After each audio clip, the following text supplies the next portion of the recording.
공사가 한창인 부산항 북항 재개발 구역입니다. 부산항대교가 보이는 이곳 바다에 세계 최초의 해상도시를 건립한다는 계획이 나왔습니다. 오션익스 부산으로 이름 붙인 이 해상도시는 부유식 구조물 3개동으로 구성됩니다. 숙박과 주거 등 기능이 분리돼 있습니다. 12,000명을 수용할 수 있는 규모로 바닷길을 따라 시설을 더 지을 수도 있습니다.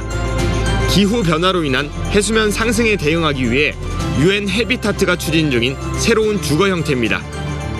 This meaningful gathering where we will suggest ways to respond to the climate change and protect local communities that are prone to climate-related risks. 부산시가 뉴욕 유엔본부에서 열린 원탁회의에서 세계 최초의 해상도시 건설 사업을 발표했습니다. 2030년 이전에 완공한다는 구체적 계획입니다. 다른 도시들에 비해서 부산이 그렇게 강점을 많이 갖고 있는다는 데에 대해서도 상당히 부러워하는 그런 분위기? 아직까지는 안전성과 실현 가능성에 대한 불확실성이 큽니다. 반면 기술력은 충분하다는 전문가들의 의견도 있습니다. 플로팅 구조물에 대한 연구가 전 세계적으로 한 20년 동안 활발하게 됐었어요. 안전성이라든지 기술이나 이런 것들은 현실적으로 충분히 가능한데 돈이 많이 들어갈 거예요. 사업이 첫 발을 떼긴 했지만 법과 제도 정비, 환경 훼손 우려 등 예상할 수 없는 변수도 많습니다. MBC 뉴스 현지호입니다. 2021년 11월 부산시는 국제기구인 UN 해비타트, 미국 스타트업 기업 오션익스와 해상도시 건설 청사진을 발표했습니다. 기후변화에 따른 해수면 상승 등에 대응할 수 있는 부유식 도시를 부산에 적용해보자는 거였습니다. 박형준 부산시장은 이 계획을 이듬해 재선을 위한 시장 선거 후보 공약에도 담았습니다. 환경, 해양, 건축, 토목, 에너지, 소재 면에서 최첨단의 기술들이 응집될 것입니다. 기본 방향은 2030년까지 북한 바다 위에 총 규모 6만 제곱미터의 해상도시 3개동을 단계적으로 짓는다는 것. 7,200억 원 규모 자금 조달과 건설은 민간이 맡고 부산시는 행정을 지원하는 구조입니다. 하지만 4년이 지난 현재까지 이렇다 할 진척을 보이지 못하고 있습니다. 2022년 말 민간업체 오션익스가 사업을 구체화하기 위한 기본계획 수립에 착수했지만 아직까지도 결과물은 나오지 않고 있습니다. 북항 1단계 재개발 구역 앞 바다가 해상 교통 간섭 문제 등으로 사업 추진이 불가능해 새로운 위치 선정이 필요했기 때문입니다. 부산시는 재개발 2단계 부지 앞 해상을 대안으로 염두에 두고 있습니다. 오션익스에서 수립해야 되는 그 해상도시 기본계획 영역은 아직 지금 완료가 안 됐습니다. 2단계 사업하고 연계해서 지금 추진하는 걸로 검토 중이라서 조금 늦어진. 하지만 북항 2단계 재개발 사업은 이제 막 계획 수립 용역이 재개된 상태여서 해상도시 건설을 위한 각종 인허가 절차가 언제쯤에야 가능할지 가늠조차 안 됩니다. 해수부하고 연계해서 지금 이제 여러 가지 공모나 승인 절차를 거쳐서 가야 될 사업이라고 보시면 되겠습니다. 사업 계획과 연계가 돼야지만 이게 진행이 될 수가 있다고 보시게 되겠습니다. 7천억 원이 넘는 자금 조달도 문제입니다. 스타트업인 오션익스 측도 2단계 부지 앞에 추진할 경우 기반시설 부족과 착수 시기 불투명으로 투자자 모집이 어렵다는 의견을 내놓은 상황.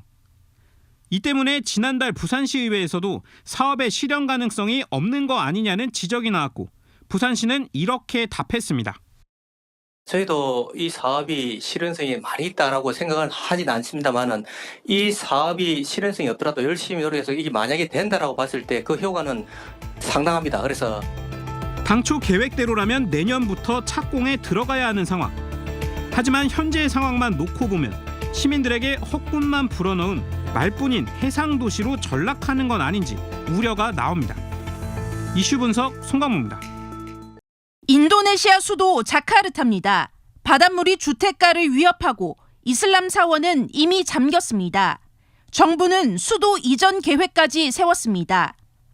이미 현실이 된 기후 난민, UN 해비타트는 해안가 주민을 구하기 위한 해상도시 시범 모델을 부산에서 추진 중입니다. 북한 앞바다에 부유식 모듈 3개를 연결해 12,000명이 자급자족할 수 있는 해상도시를 건설하겠다는 것. Some key challenges. I think we are aware of that, but just to shape the dimension of the urbanized coastal areas and how they can be turned into opportunities. 세계 최초로 시도하는 해상도시가 부산에서 실현될 수 있을까? 핵심은 안전성입니다. 북항 일대는 파고가 안정적인 정온 수역인데다 태풍 같은 재난 재해에 대비한 기술은 충분하다는 게 전문가들의 진단입니다. 다만 일상생활을 할 수 있을 만큼 진동을 제어하는 거주 안정성을 확보해야 합니다. 태풍을 걱정하시니까 그런 것들을 우리가 마지막 단계에서는 어떻게 했냐면은 이제 수조에서 수조 실험을 통해서 100년, 1000년, 만년짜리 파도를 만들어서 실험을 합니다. 가장 현실적인 문제는 법적 근거입니다. 물 위에 떠 있는 부지에 부동산 자격을 줄 수 있냐는 겁니다.